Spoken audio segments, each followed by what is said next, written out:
Hi, this is Damien Marie AtHope, and I am an axiological atheist, which can simply be understood as a value theory or a value science atheist. And I'm here with the guest, Ed, and we're going to talk today about racism.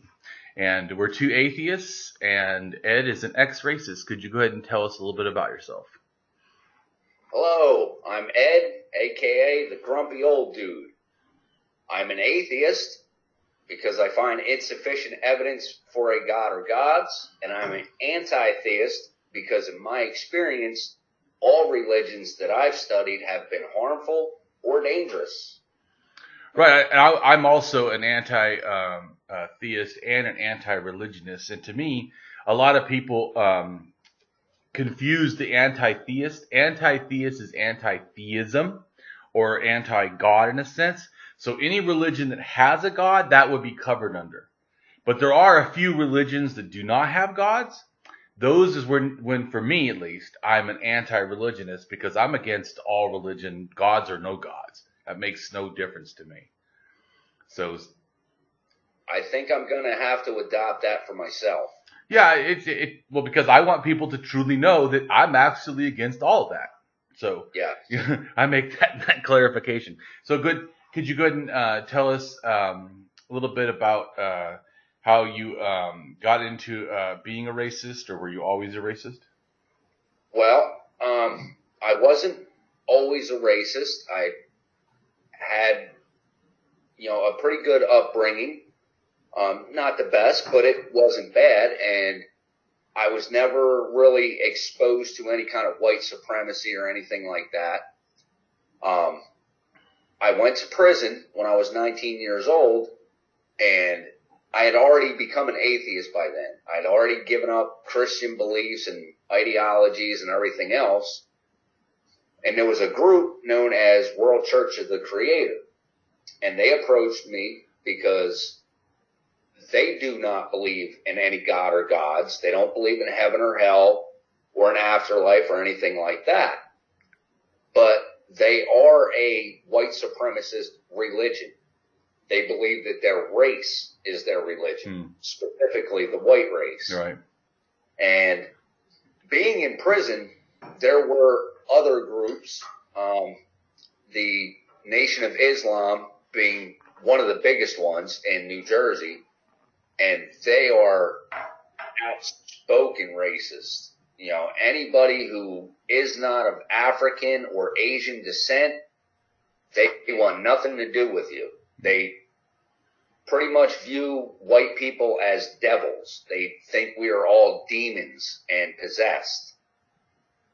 So when I was approached by World Church of the Creator, I kind of figured, well, maybe I'll look into this because I have people being racist against me, and maybe these guys are onto something. Maybe they know something I don't.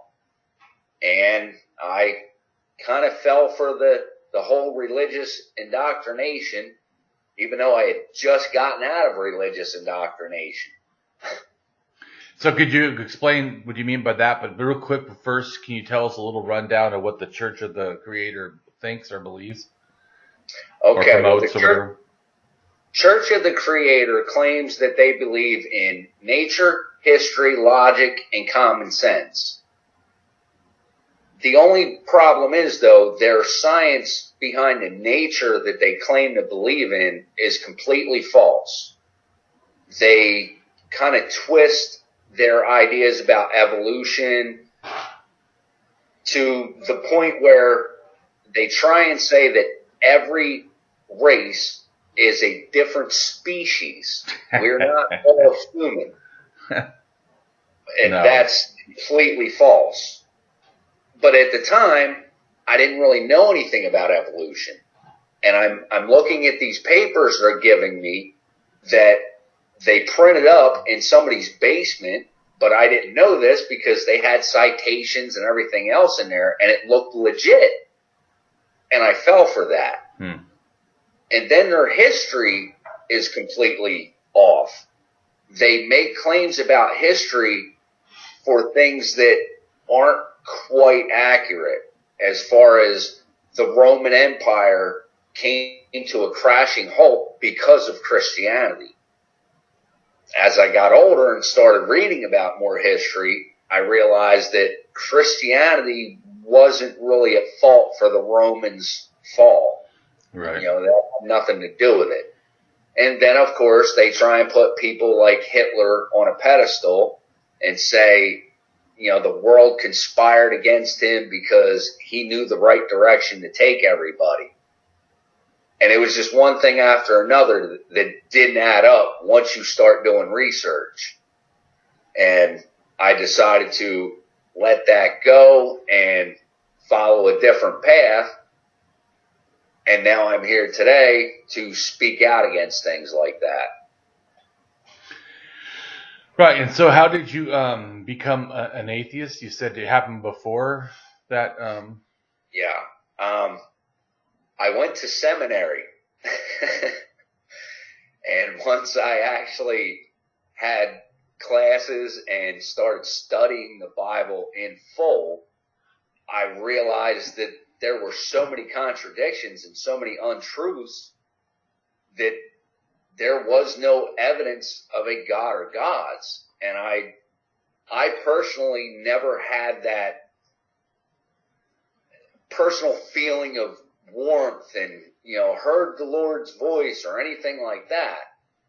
So when I realized that the Bible contradicted itself so many times, that was enough for me to say there's not enough evidence here for me to believe this anymore.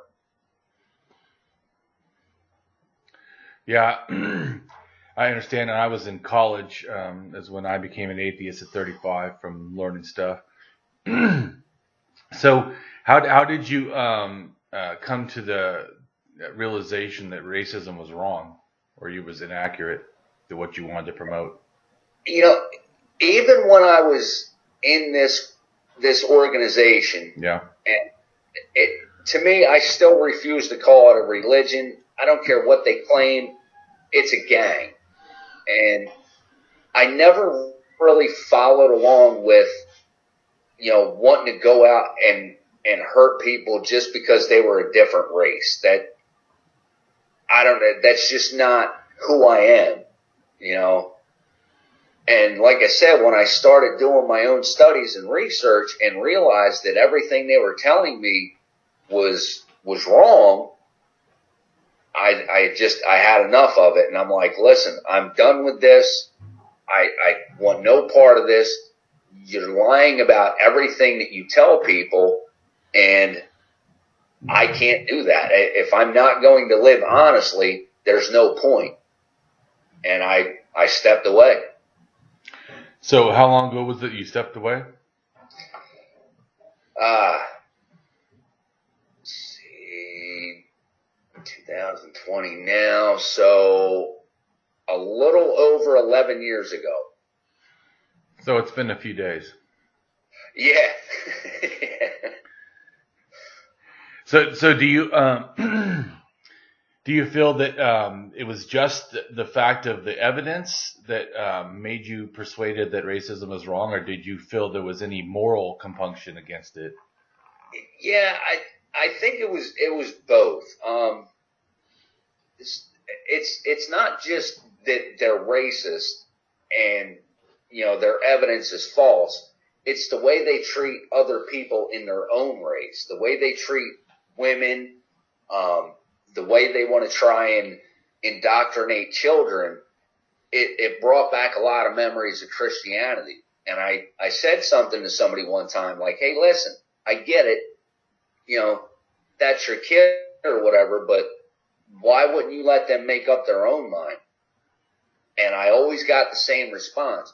Well, if my kid ever comes home with somebody who's not white, they're not my kid anymore. Mm. And that just blew me away because I'm a father and I love my daughter regardless. I mean, she's made mistakes, just like anybody has, but I have always loved her and I would never stop loving my child. I don't care if she brought home whoever. It could be any race or gender, whatever. I don't care. I'm still going to love my daughter regardless. And these people are so adamantly racist that if you brought home somebody from the same sex or a different race, they don't care if you're their child or not. They're ready to kill you. And that, I couldn't have any part of that. So do you think there's been any lingering effects of being in that kind of a situation for you? I guess just some regrets, things that I wish I wouldn't have done while I was in that group. I defended that group. I was in it 100% up until I started seeing the contradictions and flaws within that religion. But, I think for me, the only lingering effects are I wasted so much time of my life trying to be this person that I'm not. So the person you're not, speaking of that, so what would you say things that you are now that's different? Oh, just being human, trying to be the best human I can be, helping somebody out. And, I'll even help out a Christian. If I see somebody with a flat tire or something like that, I'll stop, I'll give them a hand. I have quite a few friends that are, black, Spanish, Asian, whatever. I get along with a lot more people now, and it's kind of opened my world up to be a whole lot bigger, and I'm really enjoying that. So could you tell us some insights that you've gained through having that exposure? Sorry. Race really plays no part in being a human and having morals and ethics. And I'm starting to learn now that morals and ethics are very subjective. Depending on where you grew up, what kind of family you're from, whether you're rich or you're poor can actually play a part in that. Now, I've kind of learned that the hard way. Seems to me that some rich people aren't really all that moral, but that's not for everybody, though. I mean, there are some very good, morally and ethically people who have quite a bit of money. But I think as opposed to being in this white supremacist group to where I am now and having friends from different cultures and backgrounds who are atheists that came from different religions, though. Some of them used to be Muslims. Some of them, I actually know a couple of people that used to be Buddhists. And we all kind of basically have the same morals and ethics, but some a little bit different in a way, if that makes any sense. Yeah. Well, there's always the cultural aspect, like you were talking about, the people, but that a lot of times to me shows that we're not doing ethics through more reasoning. We're doing it through cultural indoctrination or cultural awareness, or it's kind of like ethnocentrism is kind of like a racism, but it's a little bit less in the fact that it's more like I like my own culture distinctly. And I think that in a sense, some people get morality because it's kind of like an ethnocentric morality, where they have a morality lens they view the world that's really related to only their own experience. Yeah. And to me, that's why I feel like we need to build more reasoning in people more than tell them rules. I mean, because you tell people rules, and they may or may not do it. But when they inside themselves feel that something is a moral duty or morally worthy, that changes how they interact. But I do agree, money. They did a study I read where they tested people by playing Monopoly, and they would take people that were rich and they would make them poor in Monopoly. And they'd make poor people rich, and they would see how they would react, and they would switch it. So people didn't know who, in a sense, was somebody rich and somebody poor, and they were switching back and forth, and they saw that almost everybody who had like the mass wealth started to have a difference in how they interacted with people, a lot less caring. The ones that had less were a lot more willing to be. And I think it goes back to like our hoarding, that like with the toilet paper right now with the coronavirus, it's that utter selfishness that when we have something, then we're afraid everyone's going to take it. And I know that's where some people that are racist, that like, well, the white race has to be protected because it's being taken, but as if the white race owns America. I mean, Yeah. I mean, what's to me always weird when people say that go back to your country. I'm thinking, man, you have no clue about America, right? Because the Native Americans could be saying that to us, all people that are not Native American. Yeah. I mean, the country doesn't have a history of rights. It has more like a history of rights violations. I mean, from the beginning to now, there's still continues, and it's definitely an unequal thing. But what I find is weird is how much there's racism and how little there's anger against classism. Classism is so apparent, it's not even funny, but yet people become racist or become where they hate the poor or homeless. And homeless and the poor are not the problems. I mean, they're not the ones with any power anyways. And yet, you're hating on them. They can't even change the system if they wanted to, practically. And yet it seems to have this blinders on where anything but attack the rich, who are, in a more of a situation to do something corrective about it, or, to help in some way. And it just like that one guy right now from China, a billionaire, who gave all kinds of masks and medical tests and stuff to other countries, including America, or I believe that's what he did. I mean, that's the kind of stuff that should be happening. We should be caring about other people.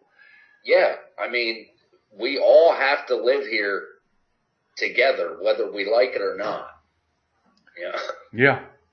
And as far as the gangs, I think that a gang could still be religious. So I don't think that it's just like, different things can be put together. Like, religion could be put with racism. Well, religion could be put, with a gang too. So there are some religious gangs. And I usually say that there's religious gangs, but no atheist ones. But you tell me that there's one atheist one.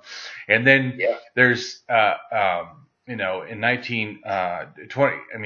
2019, the Southern Poverty Law Center tracked hate groups, and there's 940 known hate groups across America. And about 50% of those are directly connected to religion. Yeah. And I always used to say that there's no atheist one, but you said one of those is. So, but still, even if there's one, it still shows that the majority is a religious problem. It's not like it's half atheist, half religion.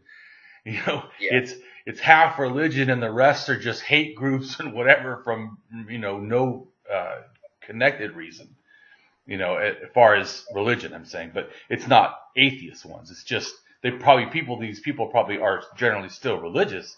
That's just not why they're doing it.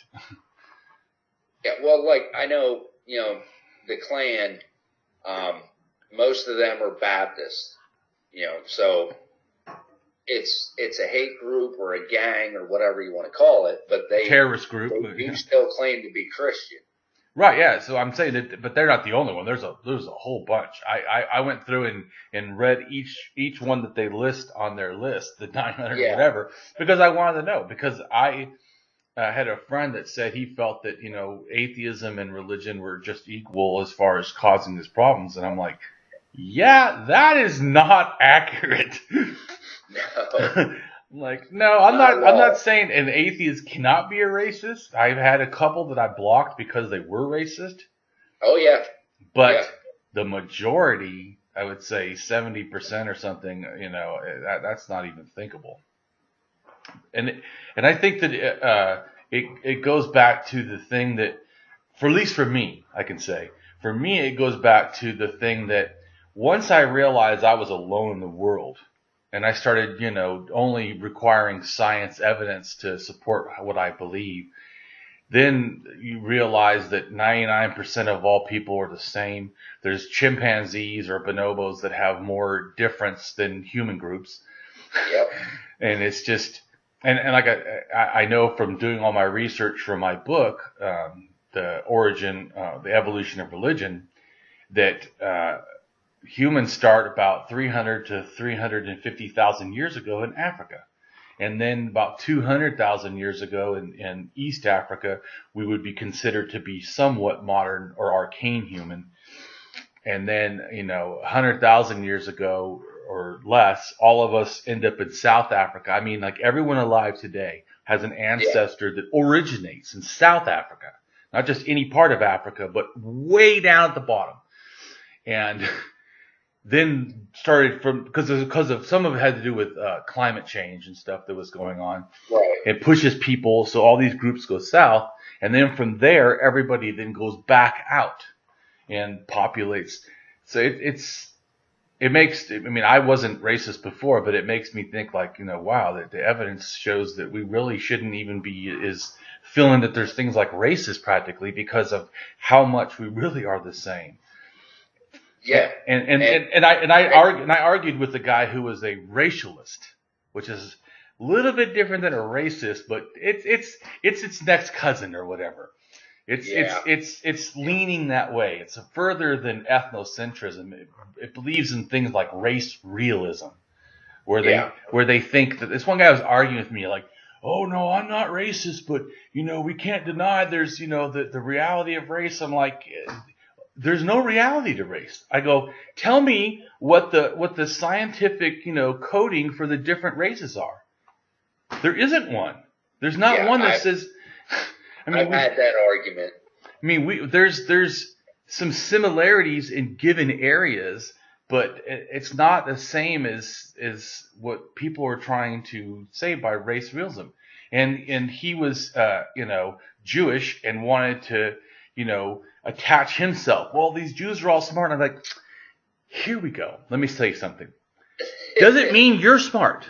I mean, just because you are a Jewish person does not actually mean that you're personally smart. I mean, this thing it reminds me of like sports teams. Like just because your sports team win, you did not win. They did. Right. But I'm saying, so just because I was like, that's a wrong mentality because there's also, geniuses in every, race and stuff. So it doesn't in gender. So it's not like only men or something. It's just, and there's a quote that, this Albert Ellis, he's an atheist that came up with rational emotive therapy, cognitive behavioral therapy or something like that. I can't remember now. REBT, rational emotive. Yeah. Anyways, he's a psychologist. I learned in school, and he said a funny thing. He goes, people think in general that women, are different than men. And he goes, no, they're both able to have, irrationality. There's no difference. And so I think that, that like the race realism, people want to be connected to things. Just like the gangs, people want to be connected to something larger than powerful. Just like to me, like the belief in gods. People want to be connected to this thing that makes them feel safe. This thing that makes them feel, protected in some way. Yeah, and it's not just to make them feel protected, I think. I think part of it is it makes them feel superior. I'm better than somebody else. I am not the lowest one on the totem pole. Right. And that gets very dangerous when you start thinking like that. Yeah, and I think that it's something that we have to acknowledge. Like I know when I was growing up in Southern California, which I did experience some racism myself. One time I was going to a church in Santa Ana, it's highly Hispanic, and I felt very threatened in there at the kids. It was for like, youth group or whatever, and I felt very threatened in the youth group for being white. And but it didn't make me feel racist. It made me realize the problem for me personally. I was like, I see that it's not a person thing. It's more like a group thing. It's like this outsider thing, that when people are different. And it really started to make me think different about my own experience. But I it's hard too when you have privilege, because I have white privilege. There's things that I didn't have to experience. I'm also big. I'm like 6 foot, and I've always been big and tough. And so Right. I don't experience the world exactly the way someone who would not be that. Yeah. So it's hard, because things that I wouldn't see, like I know some people are like, well, I don't see racism. Well, that's a privilege of yours not to see Right. racism. that doesn't mean it doesn't exist. Yeah. I think for me, being in prison at the time definitely played a big part in why I got involved in this group. That was my first real look at real racism, is going to state prison. I had gone to jail before that. I had been arrested before that, but I stayed in a small county jail, and there weren't gang members or anything in there. I mean, there were, but they weren't in numbers. Right. It was a small jail. When I went to state prison, and there were actual gangs that were following their own different racial ideologies, that kind of played a part in why I joined this group, because it was, when in Rome, do as the Romans. Yeah. Are you going to stay by yourself and take the chance that you can make this, or are you going to find people like you, join up with them, and not only have them in your corner, but help them if they need you? And I'm not trying to use that as an excuse, though. It's just kind of, prison is like its own little world. Yeah. Things run differently in there. And my problem was, when I got out of prison and I realized that it doesn't just stay in prison. These people are trying to cause harm in the real world. They're going after innocent people who they don't even know, just because they're not white. And I couldn't bring myself to do that. I couldn't get behind that. And again, that was another small reason that led up to a bigger ball of things that got me out of that. How soon did you stop being racist when you came out of prison? Do you know? Yeah, about 4 years. I got out in 2004, and I was already starting to question higher ups in this organization, and things were kind of getting a little heated and tense. And I tried to kind of work it out with myself that, okay, maybe I did read something from enemy propaganda or whatever. And then it clicked as soon as I heard myself saying that, it clicked. I'm like, wait a minute. Like, really? You just used one of the biggest cult terminologies that has ever existed. Yeah. And that was it. I was done from that point on. I'm like, no, this has to stop now. Yeah. So what did you do at that point? I got in touch with other members, and I told them that, listen, I'm done. Don't contact me anymore. I got in touch with other members that I had brought in to this organization, that I had introduced this religion to, and told them, hey, listen, I'm sorry I gave you this material and told you all this stuff, but this isn't real. And whether you're with me or not, I'm out. And you're more than welcome to come listen to me and hear my evidence of why this isn't real, or you can keep doing this, and we can no longer associate. So how did they take it? Well, I've only gotten one death threat this month. Normally, I'll get a couple because I have been so outspoken against this group. I've gotten a couple of altercations with former members, and we went to court, whatever, the police asked me if I wanted to file charges, and I told them no the first time, and they were like, well, it doesn't matter, we're going to file the charges for you. Okay, whatever, if that's your law, whatever. And the second time, I did file charges because one of the former members came after me while I had my daughter in the car, and he started smashing my windows. And of course, I got out and defended myself and my daughter, and we went to court over that, and he ended up going back to prison and getting a bunch of fines and everything. And now it seems like every month I'll get 2 or 3 letters or a phone call or whatever. I take the letters down to the local sheriff's department, say, here's your mail, and there's not really anything they can do because they send these letters through like 3 or 4 different people before they get here, and they told me it's too hard for them to track it down. They'll keep a note of it. So. So when you told them that you weren't in anymore, did you distinctly say I'm not racist, or was that something that you came more open about later?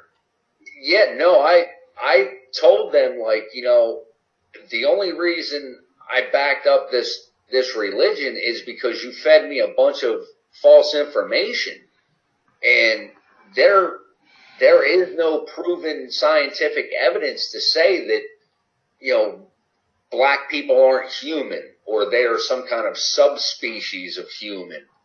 Like, I don't really even know where they came up with that idea, but like I said, they have these documents that I think somebody made up, on their own, saying that we have different DNA and black people have a different bone structure completely from white people. And I'm like, not completely, And I remember reading something, I can't remember who they said actually came out with it, but there was a document within this church that says black people have more bones than white people in their ankles and their wrists, and it proves that they are a different species than humans. And I kind of wish I would have kept hold of some of this stuff so I could use it to debunk it. But yeah, once I told them that I knew all this stuff was a lie and I can't see myself being a racist anymore, so I'm done. That, of course, they started calling me a race traitor, and, I'm just another enemy agent, whatever. I'm kind of proud that they look at me that way now. Yeah. Yeah, my grandmother, who now is living with my sister, who's married to a black guy, which is interesting because my sister's been married to him, I don't know, I'm going to say 20 years, maybe almost 25 or 30. I don't to keep in good contact with my sister, but she's a religious fanatic, and they're pastors or youth pastors or some nonsense. But I don't support. But when she got with him, my grandmother disowned her. So it's so funny that now that's who she's living with so many years later. Because well, I don't know. Obviously, she must have changed because she was a flat out racist. I mean, I remember when she came up with something almost like the nonsense you were saying. She said to me, she goes, well, I just read a thing about how black people smell different than us. It's because they sweat urine through their pores. And I was like, what the hell are you talking about? What are you reading? Yeah. New Hitler Youth literature? I mean, where are you getting this nonsense from? And so yeah, I find it bizarre how someone would even, like, if someone told me that, the first thing I would do is need to have a lot of evidence, because it sounds like utter horseshit. I mean, Yeah. what are you talking about? And she said it and was so sure of it. I was just like, wow, man, I can't believe you're my grandmother. It makes me want to disown her. And God, it's terrible. Well, one thing the Church of the Creator had in one of their books was a study, and I'm not even sure who supposedly did this study, but it showed the difference of size, weight, and shape of brains of Caucasians compared to brains of Jews, Arabs, and African Americans. And they were saying how this proves that white people are mentally and superior or whatever. This is how we are smarter than any other race in the world. And when I read this, I'm like, well, wait a minute, because I know some pretty smart, Jewish scientists throughout the years, and some pretty smart African American scientists throughout the year. Yep. Throughout the years. So this doesn't really make sense. Well, it doesn't make sense in general to look at brain size, because the Neanderthals actually had bigger brains than general in humans at the time, and we wouldn't say Neanderthals were the more, intelligent ones. And also, to me, it's ridiculous, because we have a lot of females that have smaller brain cavities because of just body size being smaller, and yet they're brilliant. So, I mean, it's ridiculous. There's guys, right, big dudes, which you have big heads, big football players. We don't go, those must be the brainiacs. We look at them and go, man, I wonder if that guy knows how to tie his shoelaces. No, I'm just joking, but I'm saying that we don't gauge the size of a brain and then immediately go, well, that means that we know their intelligence. So, I mean, I find it a study that sort of says that is just ludicrous. Yeah, well, and like I said, at the time I was young, I really didn't have that kind of knowledge. Yeah. I had graduated high school, but I really never, went further than that. And then as I got older and I started, getting into deeper science and all kinds of other things, philosophy and, whatever, the stuff they were giving me, I'm like, no, wait a minute. That's not right. I know that's not correct. Yeah. Yeah, and I think that it probably is not correct for, the same way that using propaganda to promote racism is probably... Yeah. I doubt that it's much different, no matter if it wasn't a white racist. I think that using propaganda is just different kinds, but yeah, to me, most of the racism, is probably heavy on that, because it's a way to persuade people emotionally. Like it's easier to get you, all of us in a sense, against something we hate than for something we love. Getting people to do that. I mean, we all could agree, oh, I love it, but to actually make us go out in the streets and do it for something we care about, it's harder. It's way easier to get people riled up about being mad. Yeah. And so to me, if you got someone to be mad at, like it's them that are causing my issues, it makes it easier. I could see, to hate. Well, I was surprised and when you look at the map for hate groups across America, I was shocked and awed that California had so many hate groups.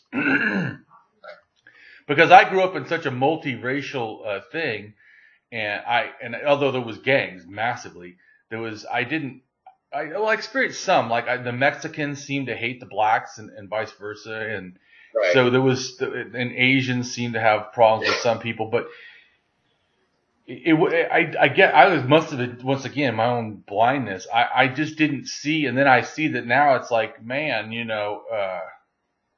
places like California are some of the biggest hubs of racists, and it's like dumbfounding to me. So yeah, well, I think because there are so many people, I think it's more populated areas that have those kind of groups. Yeah, but it's weird. Like places like, I agree, sort of like that. Colorado, it's like has tons of them, and it's not as populated as you would think a place needs to be. I mean, it's certainly not more populated than, say, I think than Oregon is, and yet Oregon has a lot fewer. But I don't know the exact numbers. But I'm saying if you look at the number that they list, I don't know that they have all the accurate for all the groups, but what they list, Colorado has more hate groups than Oregon does. Although I know Oregon had a white supremacist problem. Yeah. You might not be aware of this. I'll have to try and find some citations for you, some links or something to follow. A lot of them groups that are in Colorado came from places like Oregon and Idaho. Yeah. Aryan Nation's headquarters used to be in Idaho. And when they had their big, crashing end due to, I guess there was some kind of shootout with the feds back in the 90s. And a lot of Aryan Nations members started their own little groups and moved out to Colorado.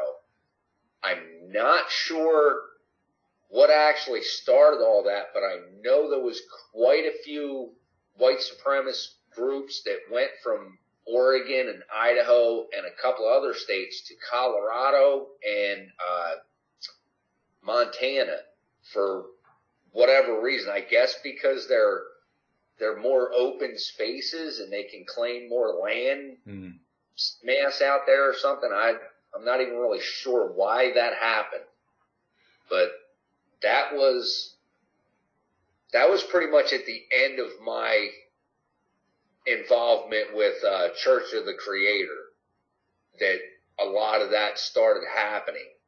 And I guess it was more like an alliance.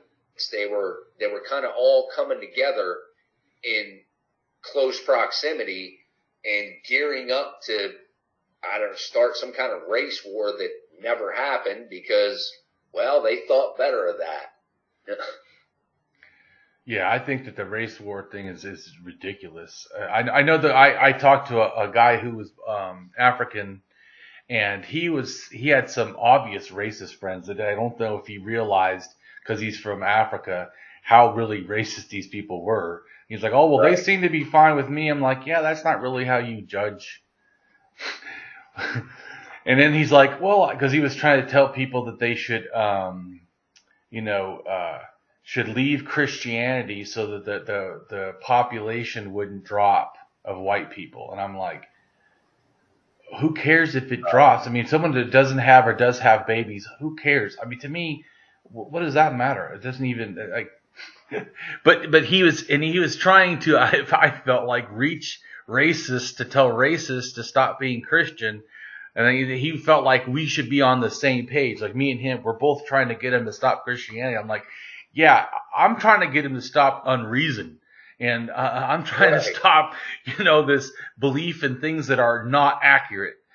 And it just so happens Christianity is one of the not accurate things that people shouldn't believe. Not like the only one. And racism is another one. I was like, dude, you're sounding like you're practically preaching white racist propaganda, and you're black. Like, what are you doing, dude? But I think that's what I meant about propaganda. So propaganda, can affect people, and it's regardless of their inclinations. Yeah. And I think that's why it has to be like you're doing, and I'm doing right now, talking about this and exposing the stuff, because it's the stuff that stays silent that allows it to, keep its view that it's accurate, that it's not being challenged. Just like I don't like, when people, do debates on creationism because it makes creationism sound real. I also don't like when people don't do debates with creationism because it makes creationism seem real. So if we don't challenge the shit and expose it, it allows people that don't know stay, uninformed. And I really care about this issue about helping people because I was 35 before I became an atheist. So, I almost wasted half my life on this horse shit. So, I feel for people that are still in stuff. And I think that, reason can get to some. I have no illusions that it's going to get to everybody. Yeah, and that's one of the biggest dangers about these hate groups. And they're pretty much all the same when it comes to their propaganda. They will go after people that they know are either very young and haven't studied a whole lot yet. Yeah. Or they'll go after the ones that, they know are vulnerable. They're susceptible to, hearing this and saying, oh, okay, well, these people really care about me. Nobody else does. And they draw them in, and they feed them these fake, scientific research papers that they come up with. And, like I said, again, to use myself as an example, I was young, I was in a bad position, I was impressionable, and I had these guys that were in their, late 20s and 30s feeding me this information, and I'm thinking in my head, well, they've obviously studied a lot more than me. I don't even know what half of these terms mean. And it sucked me right in. So what would you say that, since you have the experience of being there, what would you say is needed to help people get out of it? What are some ideas? Well, I think one thing that we really need to do, and I could be wrong, I don't know. I know some people are in it just because that's just who they are. They want to go out and, wreak havoc and hurt people or whatever for their own personal reasons. Maybe it gives them an ego boost or something. I don't know. But for the younger people, I think it would be beneficial to really start putting a lot more stuff out there, making it more easily accessible as far as science books and teaching more about evolution and history and things like that. A lot of these kids that are coming into it now don't know anything hardly at all about World War II. And I get it. It was a long time ago. It really wasn't that popular when somebody my age was in school. I'm almost 50. All right. And we really didn't learn a whole lot about it. But when you have these hate groups and they start telling these kids false propaganda about World War II, then they feel like they've been lied to their whole lives, and this great racist person is going to show them the truth. And I think we need to maybe try and pass some kind of laws that if you do belong to a hate group and you are approaching children under 18 on the street and telling them things like this, I think that should be a crime. Yeah, I don't know if I would make speech a crime, but I think that certainly there should be information to go against stuff, because, the fact that somebody hates, I think, is the fact that we should be dealing with. To me personally, because, what else? Let's just say that we make that a law. What else should we make it a law that you can't think? I despise people being racist, and I despise what it produces. Well, and I understand what you're saying, but if you're approaching someone else's child on the street, that should be suspect in itself. Why are you talking to this child you don't even know? You have no business talking to them. Well, I think that's why I think it's good that people go and speak out openly against them. If they have rallies, then other people that are anti-racist absolutely should show up. I mean, I am all for not letting that shit be, pushed. I'm just saying I personally don't like thought police. I don't. I mean, you have the right to have stupid, disgusting, terrible, awful ideas, and I think that racism is a stupid, terrible, awful idea. Yeah. And I mean, yeah, I think that I think that the issue has to be the behavior that we address, that really what it produces. And I do agree, going out and trying to get kids is not a good thing. But I also think that, religion shouldn't be allowed to be pushed on children without their consent. So for me, it would go back to does the child, have consent?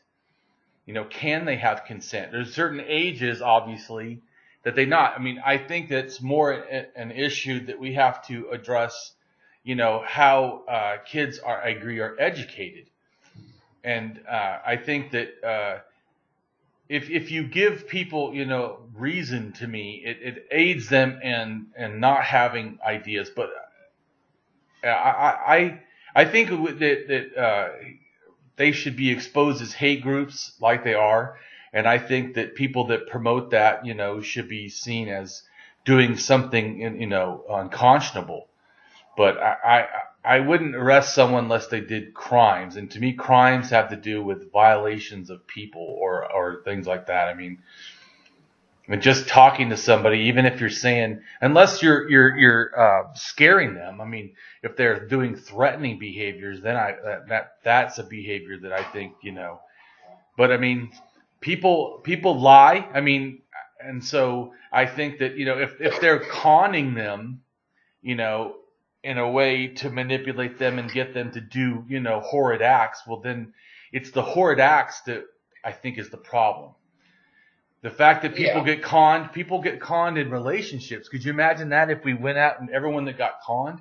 How many people have, male or female or different genders or sexualities, how many people have, when someone says, do you really love me before we have sex, might say, oh, sure, And if we don't, are we conning someone? I do think that I'm an anarchist, so I like freedom. I don't like. I'm a socialist anarchist, so I think we all need to work together. But I still am an anarchist. I don't like things that remove our freedoms. We have the freedom to be stupid. We have the freedom to kill ourselves. What we don't have to do is to put that stupidity into action and behaviors that causes other people harm. Fair point. So I do think that education is the way. One of my biggest things is these lesser known groups, like, and I know I keep saying Church of Creativity, and I don't think they go by that anymore. I think they've changed their name again, and now they're known as the Creativity Alliance. And it's these smaller known groups that kind of keep, getting people into this racist movement.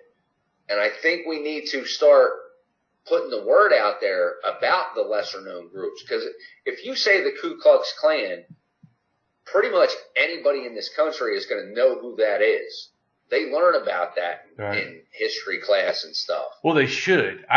Do they really learn? I don't remember going to school if we actually learned about that. I know. Yeah, I know my daughter. She's 27, and I know she learned a very little bit about it, studying the Civil War.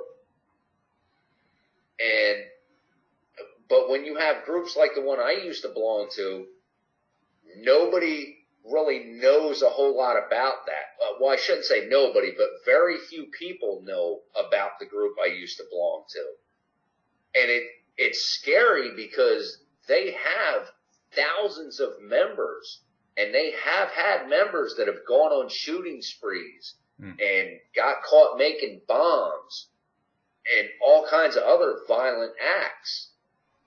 And if they have thousands of members and nobody's paying attention to them, how long is it going to be before they commit something like the World Trade Centers? Yeah. You know, it's a matter of time. Or the Oklahoma City bombing. Yeah, or Oklahoma City. Because that was certainly done by a person, I think he had white racist connections. Yes, he did. He had connections with the Metzger family, who had their own group called White Aryan Resistance, and he also had ties to Aryan nations. Yeah. So I think that people forget that, but it's amazing that not only that do they forget what their connections were like that. I think that people forget that the threat of white, terrorism in general. It's always thing is like, it's those people from over there that are being terrorists, not these homegrown ones. Right. And not only that, I think this country has gotten so used to white people being racist, they don't realize that they're not just racist groups, that they can be terrorist groups. Oh, yeah. Absolutely. Yeah, to me, there's probably gangs in America that a large portion of them that could be considered terrorist groups as well, because of how they operate in areas and what they do. Absolutely, how they try to take down things, not just fighting for their block, but then try to take over the blocks and try to take other states and try to take over the country. I mean, it's definitely. But we don't, as Americans, I know that we don't like to do that because of this inherently kind of a racist mentality in America, that it's other people from other places, the speaking languages and religions we don't understand. Those are the bad people. And Trump, is one of the big champions for that nonsense. Yes, he is. And what's so funny to me is that they can look at that and somehow not realize that under Trump there's actually been a whole bunch of hate, groups doing terrible things, and it's not like, it's gotten better. It's only gotten worse. Yeah. Now, I don't support Trump, but I did defend him in one argument with someone. There was a guy, he did a video about the group I used to belong to. Uh-huh. And he blamed Donald Trump for their resurgence. And I saw this video and I commented to him and told him, well, I like your video. It's a good thing you're putting the word out there, but you cannot blame Donald Trump for the resurgence of this group. This resurgence came about before Donald Trump was ever elected. It was already in motion. And I know that because I kind of kept tabs on a couple of people. So I knew they were gearing up for this. This had been coming for a long time. But I definitely agree that there have been a lot more groups that sprung up because of Donald Trump. Yeah, I had an atheist flat out, which I blocked him on Facebook. He flat out told me, well, because Donald Trump is now president, I don't have to watch what I say now. I can be whoever I want and do whatever I want. And I was like, oh, really? He goes like, yeah. It's like people act like I have to, hide that I'm a racist. And I'm like, yeah, you can hide it yourself, and blocked him. It's just. Well, and, that's another thing. You have those kind of people. If you're going to be a racist, why are you hiding it? Is it because you know you're wrong? Yeah. Well, I think because he felt like that if he did, that people would say bad things. But his opinion, once Trump is in, everything is okay now. It's like, he can now be whatever I'm like, you can't get off my page fast enough. I have no time for that shit. Yeah. I will try to talk to most people, but if you just flat out say certain stuff, I don't have time to deal with that. Although I feel like, it's good that there's people out there that will, push in and try to do that. I just am not always the one to do it. I mean, I try to deal with as much as I can, but there's stuff that I'm not as good at managing myself, at talking to them. Yeah. Now, because of my past experience, I will try and talk to people like that and tell them, hey, listen, I used to be a whole lot more hardcore than you, and this is why I'm not. Now, I'll give them a chance. I'll stick around for a while until, it comes to a point in time where I know they're not going to change. And it's like, okay, well, I tried. Now I'm moving on. And if you ever want to speak to me in the future, please feel free to get a hold of me, but I'm done talking now. Yeah. Well, that's good. So could you go ahead and play act like if I was a racist person and you wanted to advise me on why you didn't, or persuade me not, because I'm sure someone watching this could be a racist, or it could be, not sure, and that, Right. I'm just saying you have the opportunity right at this moment, because we're getting close to the end of the video, and I'm just saying, go ahead and, tell me, or tell the audience, why it's not good. Like if I said, well, I don't see what's wrong with being a racist. I mean, it's my own personal belief, and I don't like, people in general, and I have my own, likes of my own kind or whatever. So what would you play act? What would you say to me? One of the biggest things that I like to tell people is, No, do it like you're play acting. What I'm saying. Well, just your own kind honestly, is the human race. Okay. Like the color of your skin isn't dependent on, race alone. It's dependent on where you were born, where your ancestors were born. We are all human.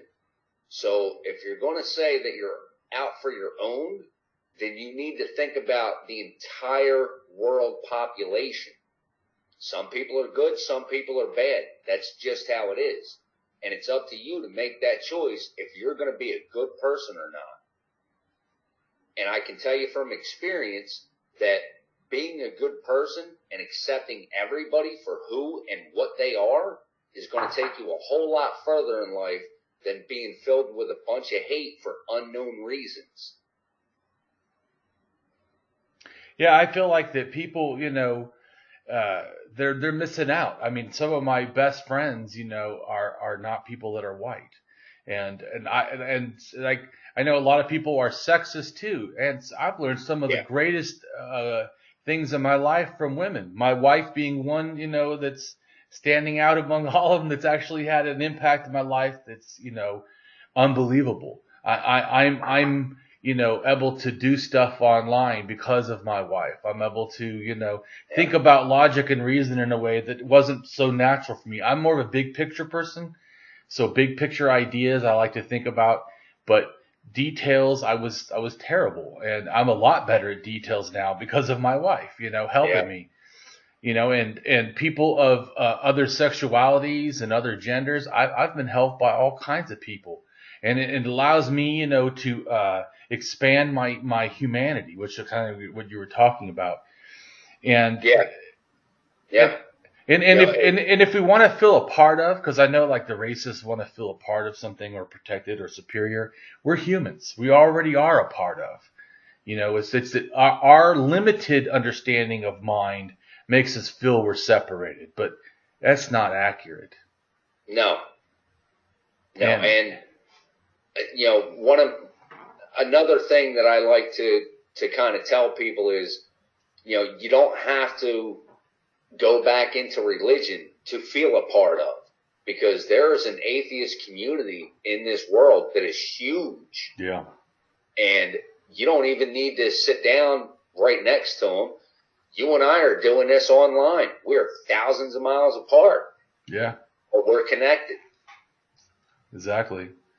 And I think that we end up, to me, we rise by helping each other. Human race is going to achieve its greatest successes not at times of war, but at times of peace and working together, solving, science, problems together. I mean, just think about how much we know now from shared knowledge that we didn't particularly ourselves gain or do. It's this transfer of things. When we work together, we become our best. When we work as a sole entity, or even a small group, we don't achieve, the greatness that we could truly achieve. And I want human flourishing. I want the whole world, to work together. What could we accomplish would be amazing if we did that. And so I really appreciate, you taking the time to come on. And could you end this with something positive? So what's the best experience that you've got in the sense now that you're not racist? What is that you wouldn't have experienced in a sense, because I'm sure you get love or whatever. You could have been a racist and still had love. But what is something that you'd experienced that there's no way you would have experienced it as from before? Oh, wow. That's a tough one because I've had a lot of really good experiences since I stopped being a racist. The best one, I think, would be becoming although I'm racist, we still use the term godfather and godparent. Yeah. And I am the godfather of a gay man's children. Right on. Definitely wouldn't happen before, right? No. No. Being a white supremacist, you are not only racist, but you are, anti-gay or LGBTQ. You do not accept those people. And now that I don't hold those values, one of my best friends is a gay man, and he granted me the honor of being the godparent to his two beautiful children. Cool. Well, so you also, I know that you're gonna, or you either already have or you're gonna have your own show. Yeah, I already have my own YouTube channel, and go ahead and tell us what it is. Grumpy Old. I can't see it. All I see is the atheist sign. I don't see the. Oh. You have to turn it. Let me see if I can. There you go, right there. Yeah. There we go. Yeah. Yep. So you can find me on YouTube and look me up on Facebook and Twitter. Right on. And I thank you kindly for doing this video with me. This was awesome. Yeah, thanks. And everyone have a great day and embrace others and don't be a racist. Just be a human. Right on. Okay.